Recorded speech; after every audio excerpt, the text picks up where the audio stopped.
Let me go over there and hit the okay on the recording. Okay.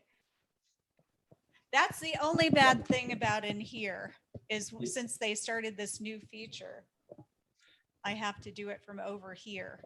There we go. It's a good thing and it's a bad thing, because in the past I would tell the audience and the people involved in my course that I'm going to be recording this. If you don't like it, get off now.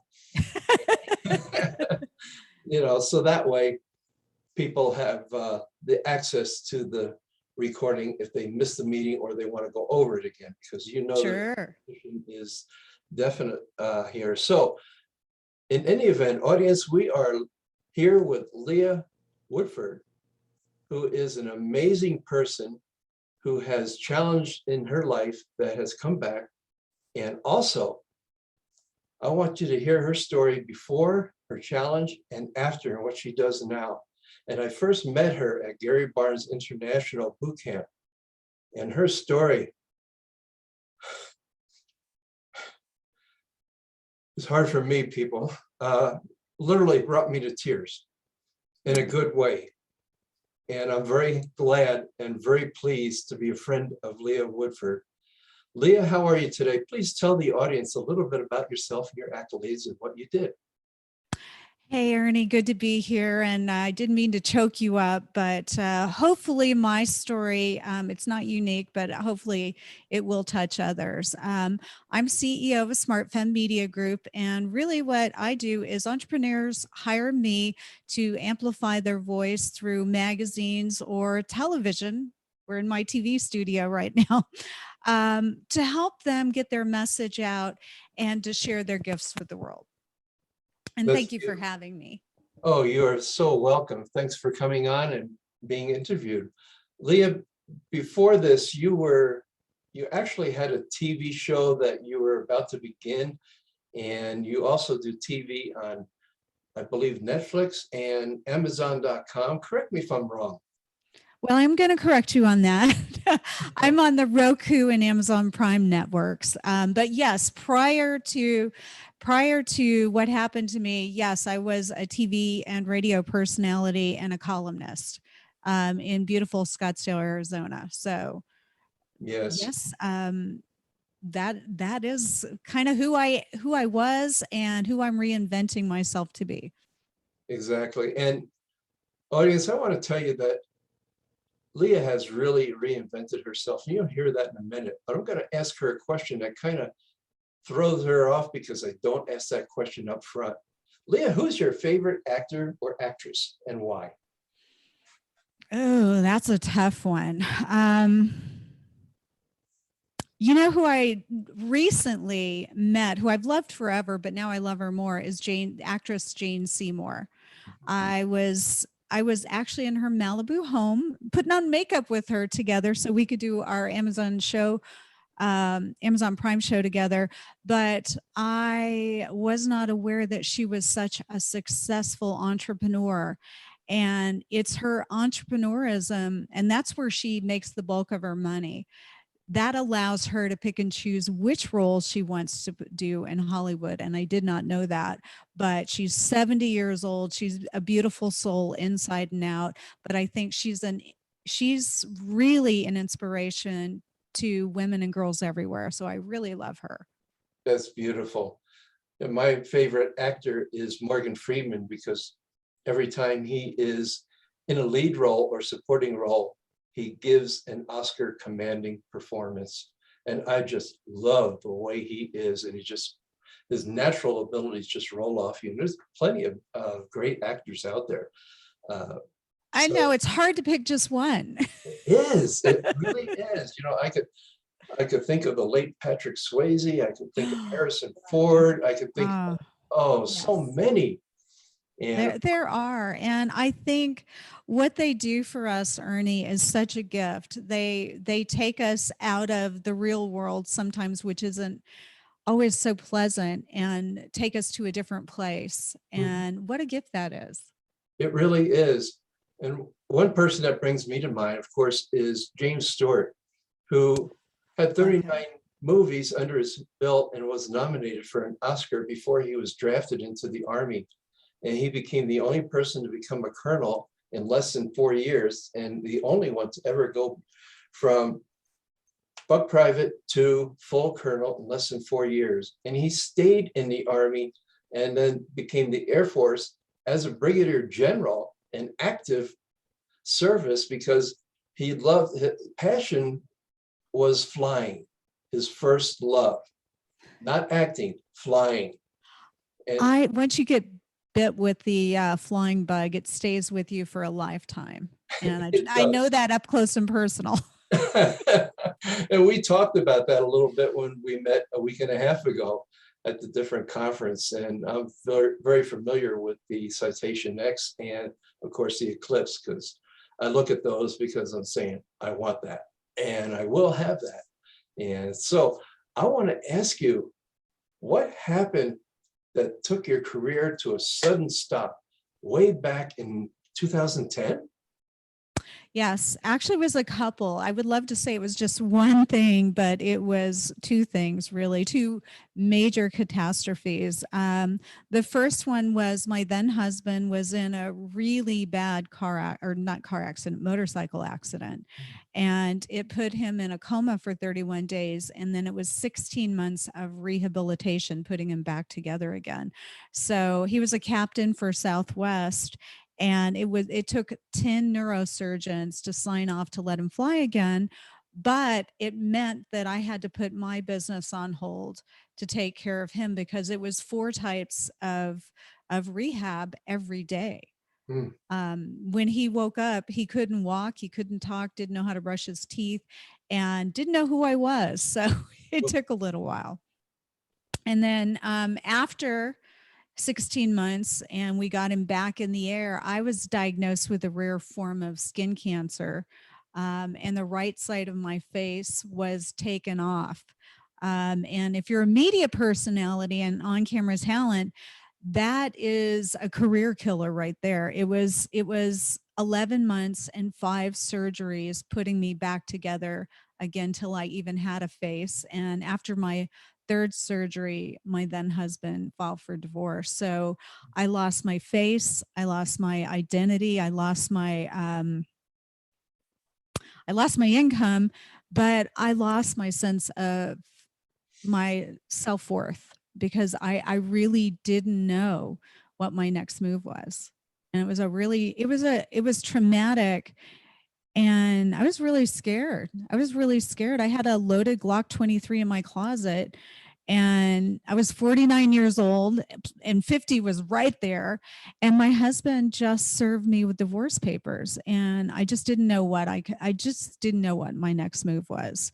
And it was a frightening time, but I had remembered a promise. Actually, my now business partner and now husband reminded me of a promise that I made in 2009 to my daughter, Lauren, who was a freshman at NAU at the time, that I would use my contacts and my influence to create something that would educate, empower, and inspire women. And so for 10 days, bless his heart, he covered every mirror in the house, flew me out to New York, but we launched smartfemme.com. It's one of the first digital magazines for women. It's still going today, going strong, but it's the mobile magazine for the women on the go. And it's been a passion. I mean, there are thousands of articles on there because it's been around for so long. But it was that promise that I made to her that kept me going. That's awesome. And I'm very glad that you didn't use that Glock. Very much. Me too. You would have missed out, and many people would have missed out in knowing you and knowing your power and all the help that you have given these people. In fact, ladies and gentlemen, I don't mean to embarrass Leah, but a few weeks ago, she actually did an interview with Robert Kiyosaki and is featuring him in one of her upcoming magazines. Now, come on, that's like Elvis Presley of the entrepreneur world. So, Leah, tell us a little bit about that, would you please? Sure. Well, first of all, he's been a hero of mine. I read Rich Dad, Poor Dad in my 20s, the minute it came out, and have applied his principles. I've been a real estate investor for a long time. And I got to tell you, it was really moving. We had a photo shoot with him and his beautiful wife, Kim. They came out, but he was so adorable. He's, for those of you who don't know, he's a former Marine and a helicopter pilot and served in Vietnam more than once. And he came and wore his little red Marine t-shirt for one of the photo shoots so he could send it to his buddies. And I was so touched by that because my dad served in Vietnam 3 times. So I loved a side of him I hadn't seen before, and he's bigger than life in person. So and he walks his talk, and I just really out of all the people that I've interviewed, that's the one interview I wish my dad could have seen. I Oh, think he would have really loved it. I believe that. You know, when Vietnam was going strong back in 1970, and I know I don't look it, but I am that old that I actually tried for a helicopter pilot. And the only thing that kept me from flying helicopters in the Army back then was my depth perception. I could not distinguish depth perception. And that is the only thing. I passed all the tests. I passed all the psychological. Yeah, he's crazy. Let him go. That eyesight will get you every time, won't it? Oh, it'll get you every time. Unless you have sight for the future. And that you and I both have. And that's beautiful. But, you know, back then I was so disappointed because I wanted to fly so badly. I wanted to fly good, very badly. Right. But it reminds me of Diane Chambers. Oh, I wanted to dance so badly. And Norm says, oh, it looks like you got your wish. um, I When just want to tell people, Ernie, because I love the premise of your show. Um, so tragedy happens, and when it does, and this has happened for me more than once, is after you get through that burning hallway and get through the door, there's something amazing waiting on the other side, and it always is. And it feels, when you're in the throes of it, it just feels really awful. But had I not pushed forward and created the magazine, first of all, it's been sustaining us and our lifestyle for the last 10 years, 11 years. But you know, I've been able to employ people and put people on payroll, and I've been able to um, elevate young women who aspired to be writers. Our very first paid intern, Katie Grimmer, I wrote her letter of recommendation. She got a full ride to NYU for her writings in Smart Femme. Another one, Stacia came to us and she said, well, I only want to write about feminism or fashion. And I said, well, we're a postmodern feminist magazine. You're going to have to learn a little bit about feminism. And she loved it so much. She changed her thesis. And now she's an assistant editor at Redbook in New York, but she writes about feminism. And then one who has been with us for a long time, she came to me, Elizabeth, she's still with us and I love her. She was a sophomore in at ASU, and her mother was an illegal alien, and she's one of 6 children, the only one to graduate from high school. She had a little daughter, and her mother was deported, and she came in tears and said, I don't know how I'm going to make this work. I'm going to have to quit college. I'm going to have to quit working. I'm going to have to quit Smart Femme because I don't have anybody to watch my child. And I said, work from home, do what you have to do, but graduate. Fast forward, that was years ago. She graduated with honors. She's still with Smart Femme, and she's a little entrepreneur on her own. She has a side business that's doing really well on Instagram, but she is the very first one and only one to graduate not only high school, but college. And, you know, now she's married to a wonderful engineer and has a great life. So being able to kind of touch these young women who may not have opportunities has just been the biggest blessing. And then I did marry my business partner, Paul Woodford. We got married in 2014. And then his 18-year-old came to live with us, Megan. And Megan and I really butted heads at first. She was 18, didn't know how to drive, didn't have a lot of self-confidence, never had a job, and barely passed high school. But fast forward, she came to work at Smart Femme. She graduated with a 4.3 in engineering, and now she's got her dream job in Spokane. So I really think that the gifts that we have, it's our job to pass the ladder back down to the next generation.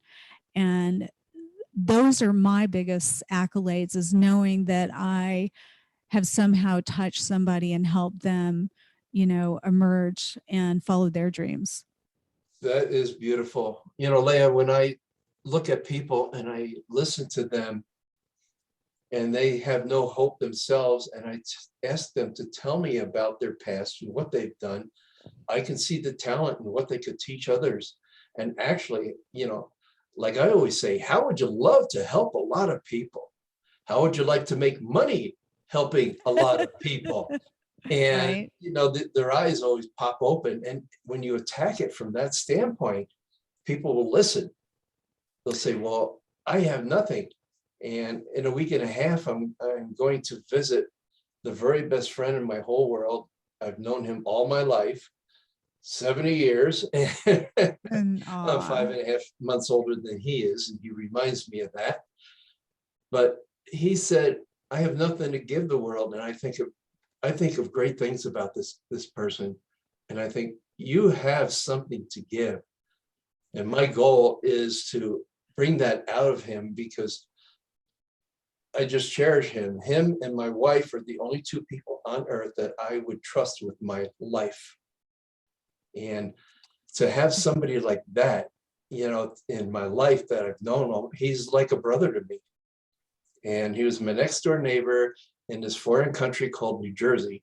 And if you were in New Jersey too, you'd escape it. I did. But, I used to talk like them guys out there, but I don't anymore. Well, my Georgia twang could come out so anytime. Fortunately, broadcasting made me kind of get over that. But I'm just going to tell you that friends like that are a gift.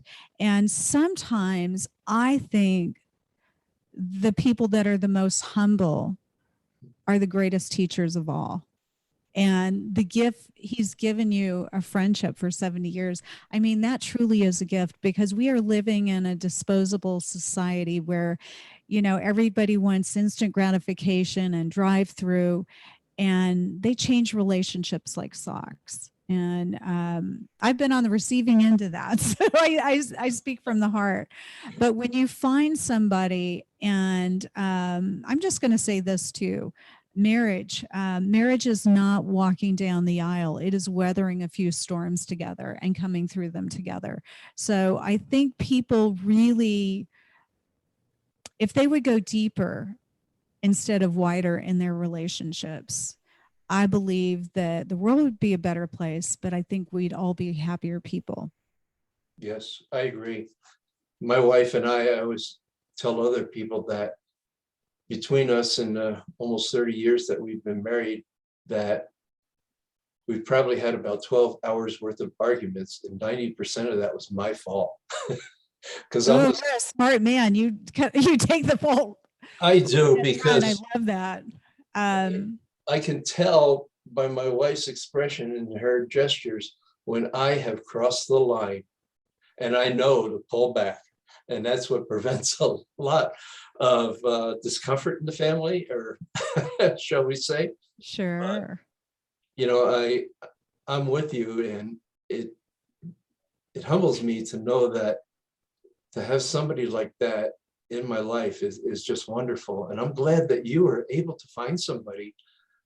You know what, Ernie, if I hadn't gone through this, I wouldn't have the life I have right now. And I have to tell you, I'm happier. I am 59 years old. And Paul was actually one of my clients. I put his LLC together. Yes, he's a pilot. I have a thing for pilots. My dad was a pilot. I don't know what that is, but I'm just putting it out there. but I put his LLC together with his dad in 2009, and did some PR for him. And I said, don't pay me, help me with SmartFem. And he actually built smartfem.com for me That's one. in 2009. Of course, we've had to change it because technology has changed over the years. And then he left me a couple of years ago, not me, but the business, so that he could build his business, his dream business. And he started Elite Flight Jet. So he's still with me as a partner, but a little less hands-on. But it's just been magical watching him learn how to become an entrepreneur through SmartFem and through our relationship. And now he's thriving, and he's got the fastest growing jet charter company in Scottsdale, and I couldn't be prouder. Oh, that's wonderful. Sounds like you guys have a great relationship. Not only do you build personally, but you build business and financial, and you're helping. We're friends. We're friends, Ernie. That Yeah, is everything. This is a guy who loved me when I couldn't love myself, when I didn't have a face. So how could I not love that person? that's right. Yeah. And the other thing is, I think our relationships, I really believe this. I believe that if you are not a better person with that person, then maybe they're not a fit. And I know that I've really grown and I've become a better person because he's in my life. And my perspective on a lot of things have changed because that's magical. If you have that special friend that will tell you the truth, not what you want to hear, but tell you the truth, what a gift that is. Yes. Yes. I want to ask you, Leah, would you please tell the audience where they can find your magazine and more about you if they are interested in knowing more about you? Sure, you guys can check out smartfem.com, and that's SMART. F as in Frank, EM.com, smartfem.com, or just hit me up on social media. I'm Leah Woodford with no H on the Leah, but I'm all over social media. That's probably the best way, and that's where you're gonna have more access to me on social media. Wonderful. And if anyone who is viewing this wants to be interviewed, you don't have to be a celebrity. Just be yourself. And contact me at erniemeyerlive.com, and you can be interviewed for free. And I will help you promote your business. I will put this out there. In fact, when I get 40 or 50 interviewees, I hope I said that correctly, I am going to write a book with their permission about each one of those. And so that could be you. You could be in that book, and you can have access to the information and also have the links attached to your bio in my book called Book of Heroes that'll be coming out sometime next year. So again, contact Leah if you want to know more about her magazine. I do get a free copy of that, and you can too. And also, I also get the erniemeyerlive.com, where you can have free access to be interviewed with me. I know you'd rather be interviewed with Leah, but you stuck with me. So any parting words before we go, Leah? My parting word for you guys is to, look for the good in people. You look for the good, you'll find it. You look for the bad, you'll find it. Why not just look for the good? That's very well said. And with that, I am going to sign off and let everybody go for now. So you Bye, take care. everybody. Thank you, Ernie. You're welcome. Bye-bye.